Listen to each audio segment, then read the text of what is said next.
Hello, and welcome to another episode of Thrive Like a Parent podcast.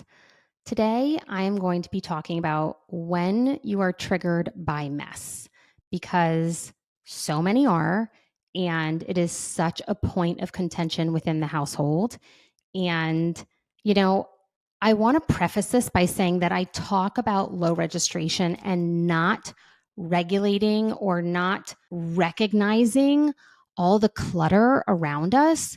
I am not going to focus on that as much today. Okay. A lot of times I go back and forth.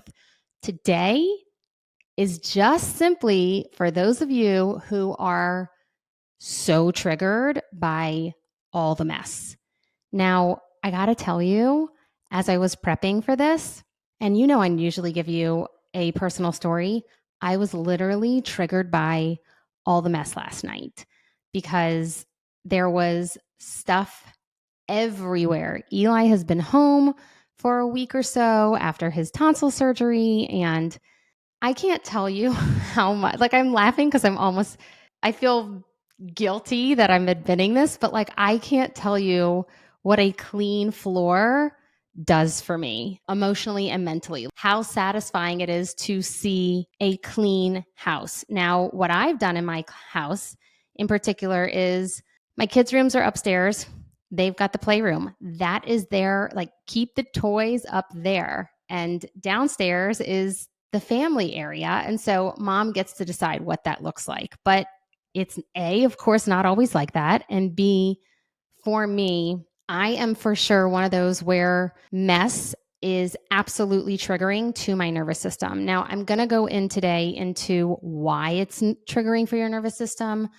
And of course, some tips and tricks on how to support this. It's almost like you snap. It's almost like, right? Because a trigger is sometimes from that amygdala state. And so we snap. And I'm going to help you understand what we can do about this, because there are, crazy enough, there are things that you can do about this. So if you ever feel overwhelmed by the slight clutter or mess in your house and you've walked in the door only to feel overloaded by scattered papers or unwashed dishes and clothes and disarray. Maybe you've even had arguments because it bothers you more than it bothers your partner or your spouse, right? I want you to know, most importantly, you are not alone, right? Many people discuss how a messy house can trigger feelings of stress and anxiety. And so I want to talk about with you, why does clutter and chaos make some of us feel so overwhelmed? And I'm going to give you a little bit of research to help you understand that this is for sure part of your brain. This is for sure not just something that is like an annoyance or, when people are like, I'm just OCD. Maybe you're not. Maybe you're not just OCD. Maybe it is helping your brain feel satiated, helping your brain feel calm and peaceful, right? And that is so, so important to feel. So in 2011, neuroscience researchers actually used fMRI, which is functional magnetic resonance imaging, it's rather than just an MRI, right? And other psychological measures. And they found that clearing clutter from the home and work environment resulted in a better ability to focus, process information, as well as increase productivity. When my house is clean and there is no clutter, I have a peaceful mind. And I'll give you a tip right now. One of the things I have done is I knew I wanted a peaceful space in my bedroom. And when I transitioned all of my old furniture out of my room from my partnership with Jonathan, I knew I needed a fresh start. And I talked a lot with Jenny about this, and she knew that I wanted a space that almost felt like a spa, that almost felt like serene. And when people walk in there and they've seen it, they're like, oh my gosh, I feel like I'm in a spa. And I'm like, well, that's what we wanted it to feel like. And one of the things that I have really honed in on is, during COVID, I utilized every single room in this house, and we did it up big time because it was just the three of us. And I have transitioned that space into not being a space where me and the kids just plop and lay. And, even during COVID, that was where we had the TV. We didn't have it in the living room.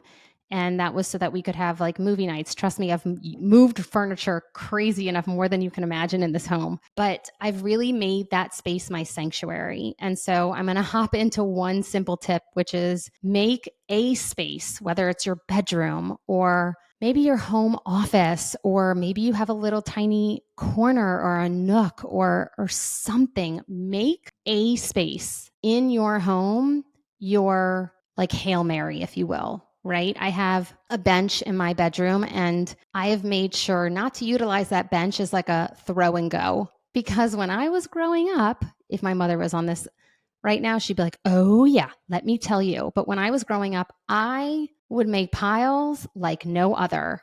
And my mom would be like, you've got to do this before you leave. You've got to do this before you leave. And I literally, my argument to my mom was, don't you just want to live life? Like, there is so much more to life than a clean house. And I grew up in a house where like literally everything was in its place, and everything was in its place like 24/7. And I don't know how my mom did it.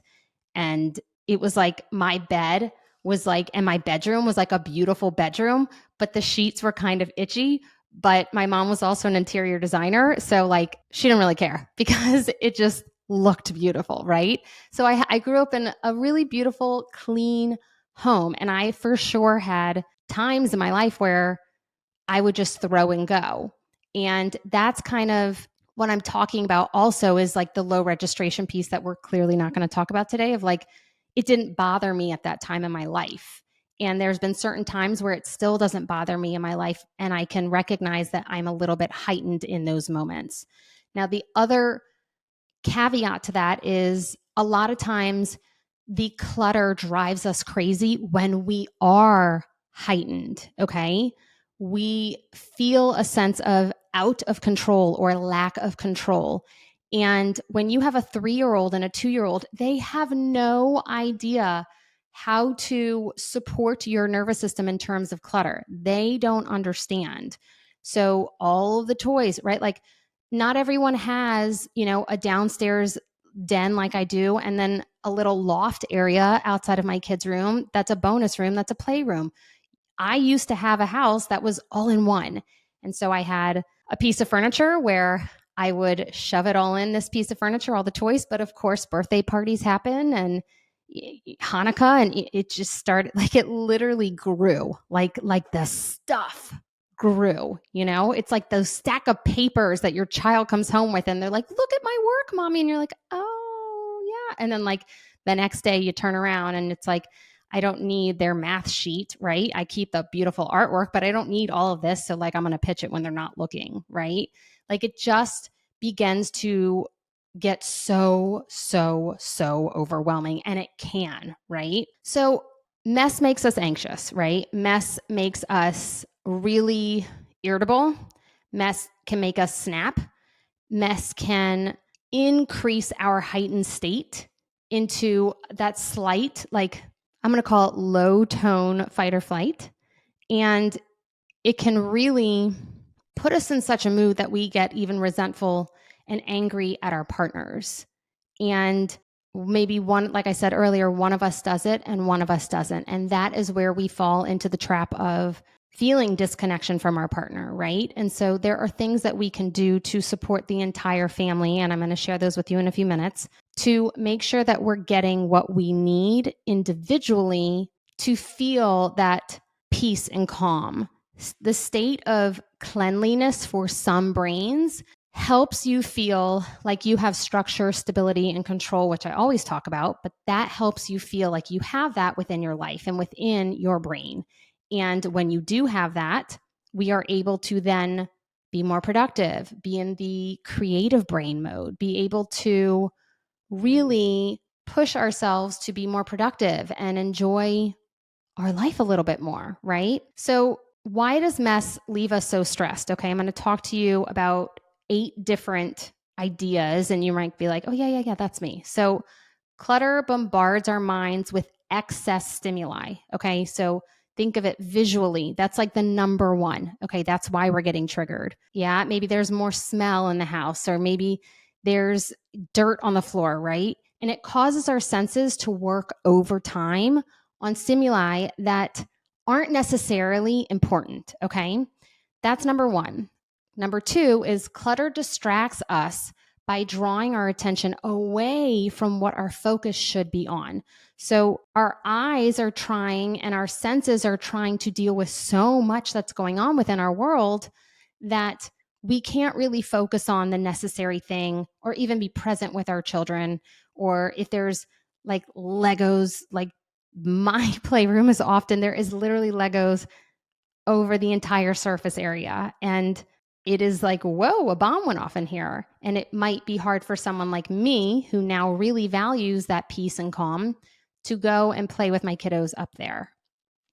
Number three, clutter makes it more difficult to relax, just like I was explaining, both physically and mentally, right? If you're in a state of more tension, this clutter can really increase that, okay?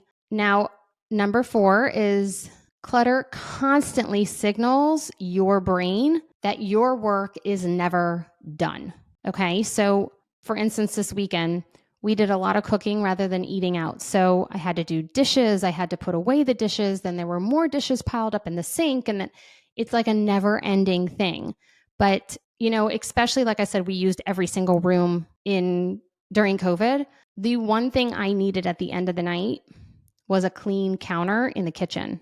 Like it didn't really matter what else was going on. There was like no freaking way that I was going to get this entire house clean by myself, just the three of us. But if just the counter was clean, that surface was clean, my mind could go at ease and I could relax and go to bed. And to be honest with you, it makes it even hard to go to bed when you are surrounded by clutter, like neurologically and scientifically. And there's been research that shows that it is really hard to even settle in and go to bed when you're in a cluttered state. Now, number five is clutter makes us anxious because we're never sure what it's going to take to get through to the bottom of the pile, right? It's like it creates this anxiety of like, oh my gosh, when will this ever end? Oh my gosh, when will this go away? Like, oh my gosh, this is never going to be cleared out. Okay. Number six is clutter creates feelings of guilt. I should be more organized. And I'm embarrassed, especially when others unexpectedly drop by my house or home or workspace, right? Because we think, well, for me, it was like, well, if my mom can do it, why can't I? Well, my mom luckily was a stay-at-home mom and my dad was the primary breadwinner. I am a solo parent with two rambunctious little boys and I'm on my own, right? So like I have to release that and give myself some grace. And that's the work we will do in a little bit and I'll talk to you about it. Now, number seven is clutter inhibits creativity and productivity by invading the open spaces that allow most people to think, brainstorm, and problem solve. That's what I was explaining to you of like that peaceful state of like your creative brain being turned online. Okay. And last but not least, clutter frustrates us or you by preventing us from locating what we need quickly, right? Like, darn it, where is that thing, right? Maybe there's a piece of paper you're looking for and you can't find it because it's swallowed underneath all of the clutter, right? I want to also say that mess doesn't define whether you are a good or bad human. And at times it may even, crazy enough, like the chaos may even stimulate some slight creativity, right? That's that release of energy and that flow. And the problem that we need to really discuss before stepping into, okay, like, yeah, that's all me, but like, how do I go about fixing this? The thing that we really need to make sure is that we aren't focusing on clutter as a means of if we are, like I just said, a bad or good person. We can feel and crave the need for cleanliness, but make sure that that perfectionism itself is not kind of creeping in, right? Because perfectionism itself is associated with feelings of overwhelm and anxiety and poor mental health. So I really want you to take a look at, okay, is that clutter, all the 8 things I just said, is the clutter causing those things for me? Or is this part of my perfectionism and need for that perfect clean house? I just went through an example for you of like, I know why my mom's house was able to look the way it did growing up. I very much know that. But I have had to release that. I've had to release, okay, I'm a solo parent. Like I can only do what I can do, and like good is good enough. And that's why I've given you that tip, right? Of find a space, find like a Hail Mary. I don't care if it's your closet. You're probably like, ha, that's funny. Closets are a mess, right? I don't care if it's a toilet room. Like I don't care if it's a shower. Like go find a space where you can literally relax and release your shoulders. I can't tell you how many times I have said this with my clients when we're talking, and then at the end of a session, or maybe even a voice message, and they do this huge exhale. I'm like, that's it right there. That's what I want. That's what I was looking for. And we need to find a space like that for you. Now, let's go into the steps that you can take to support your brain into more peace and calm, right, within the clutter, or helping the rest of your family understand how important having peace and calm and organization is, how it's so important to you, okay? And yes, I know I said I wasn't going to go back and forth between low registration, but if you are a person that loves cleanliness and your partner could give 2 shits about it, they might have low registration. Okay. And if they have low registration, that means that they don't care as much. But if we are able to recognize, I know why my partner, like me when I was younger, like if my mom understood, okay, Brooke is having some low registration here. I understand why this is not a priority for her. I understand why she doesn't even visually see the clutter. Then my mom could have either done a few things. A, helped bring the awareness to my brain so that I could start learning, or B, she could have more compassion, which my mom wasn't terrible. I'm just explaining, like, when we have the awareness, when we have the education, it's half the battle. It is literally half the battle. Now, if you need a cleanly space, what I recommend to you is starting this from a very early age with your children. Now, the problem with this is that you are probably exhausted and you probably don't have any more on your plate to fight with your children to pick up after themselves. Trust me, I get it. Like, I get it more than you know. When Charlie was, I don't know, 1 or 2, like literally every night we would do it. It was a ritual, if you will. Like, we would clean up every single night and we would sing the song, clean up, everybody, everywhere, clean up, clean up. Now it's time to do your share. You can steal that if you'd like. Thank you very much. I'm pretty sure like a ton of preschools use that. But anyway, that's what I learned in OT school. And so that's what I used. And we would literally sing that over and over. Now, if you're listening and you're like, yeah, great job. Like, you're telling me to teach my child how to clean, they're not going to do it. They'll sit there and have a tantrum. Guess what I used to do? I would do hand over hand. And I would literally sing the song and be like, yay, and give them tons and tons and tons of praise. Like, we're doing it. Great job. Charlie jumped on the bandwagon. He could clean up. He was like, okay, mom, whatever you want me to do. Eli, not so much. He was like, like, this isn't fun. I don't want to do this. And so I had to do hand over hand with Eli to really, especially as a young kid, to teach him that this is what we do. Okay. Now, fast forward to, let's say, the catastrophic, traumatic phase of my life of COVID, plus separating from Jonathan, plus then Jonathan's passing. I don't think that I had as much capacity, and I know I didn't have as much capacity to stay on top of that. And so we did what we could, and I released the rest. Now, that is the second thing I'm going to recommend to you, is releasing some of it, okay? And just because I've explained to you, yes, clutter annoys me or frustrates me or overwhelms me too, I have been able to talk to myself. And this is where the self-work comes in, of really, okay, how does it feel? Like, how does the clutter feel right now? I feel really stressed out. Like, I don't love this, but do I feel like doing the dishes right now? Nope. I'm exhausted. I need to go lay down. And my feelings always trumped doing more. My feelings and my emotional state always, always, always trumps trying to keep a clean house. There have been so many clients who I've spoken with over the years who say they get so anxious when their parents or in-laws come in town and they, make sure they buy the new towels, or they're like, I don't know why, I just get so anxious when they're coming. That is because we want them to love staying with us. That is because we want to show them, like, look, I'm a functioning adult, right?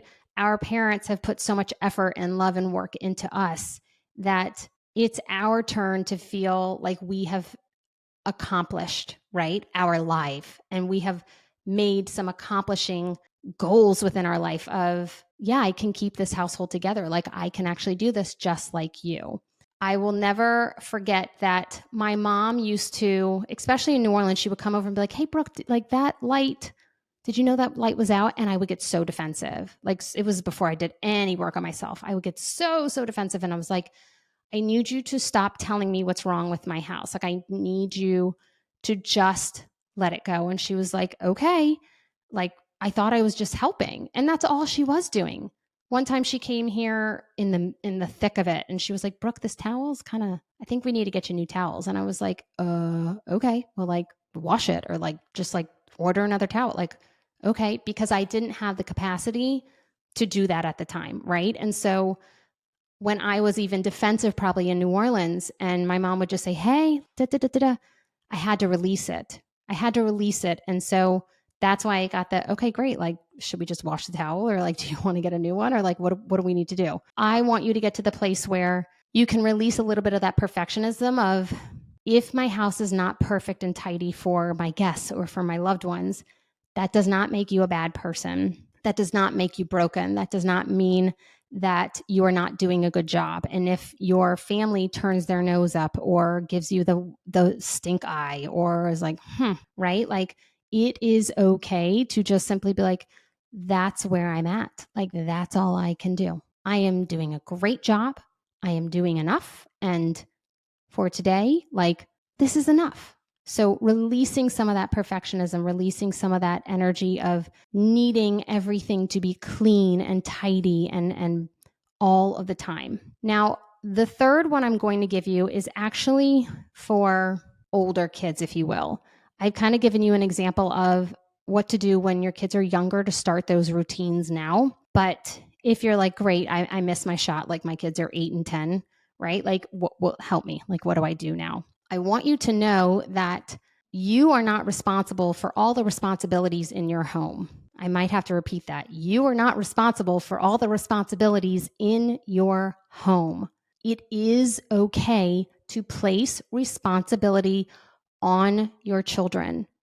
It doesn't mean that you're mean. It doesn't mean that you're a drill sergeant. It doesn't mean that you can't hack it. Like, our job is to help support our children. Our job is to help teach our children. Oftentimes, we can sometimes think that our job is to make their life as easy as possible. But is that setting them up for success in the future? Right? And so there has been hard moments in my life where I am exhausted. I don't have it in me to be like, okay, kids, come on, let's do this. There was plenty, I'm not kidding, like months, maybe even years, where I was like, it is what it is. And I reached out to support and did what I needed to do. I couldn't put any more on my plate to help level my children up in that way. And so if you're not in that space, like, know that and accept it and own it. But when you have the energy, I like to call this showing up to the party. Like, either show up or stay home and like get in your pajamas and like curl up in bed, right? Because this is going to take some effort. Our children aren't going to know just because you've said one time, hey, we're not going to take our socks off like every single day and like throw them around. And like, I'm not like, we're not, I don't really feel like finding socks out in, the backyard and underneath the couch and in between the couch cushions and, one sock here, one sock, like our socks go in the dirty clothes. Okay. Like, peace, thanks. You know what I mean? Like, that's not going to take one time of telling our children. It's going to take some repetition. And so what I like to explain to parents is if you have a new boundary, show up to the party, set that boundary, and remain consistent. And do not bite off more than you can chew. I want you to focus on one thing at a time. So I'll give you an example. We used to just like take our jackets off and like throw them on the couch. And I was like, all right, we're going back out, or like whatever it is, right? Now my children are old enough that I've started teaching them our jackets go in the jacket closet. And they are very capable of putting them on the hanger, right?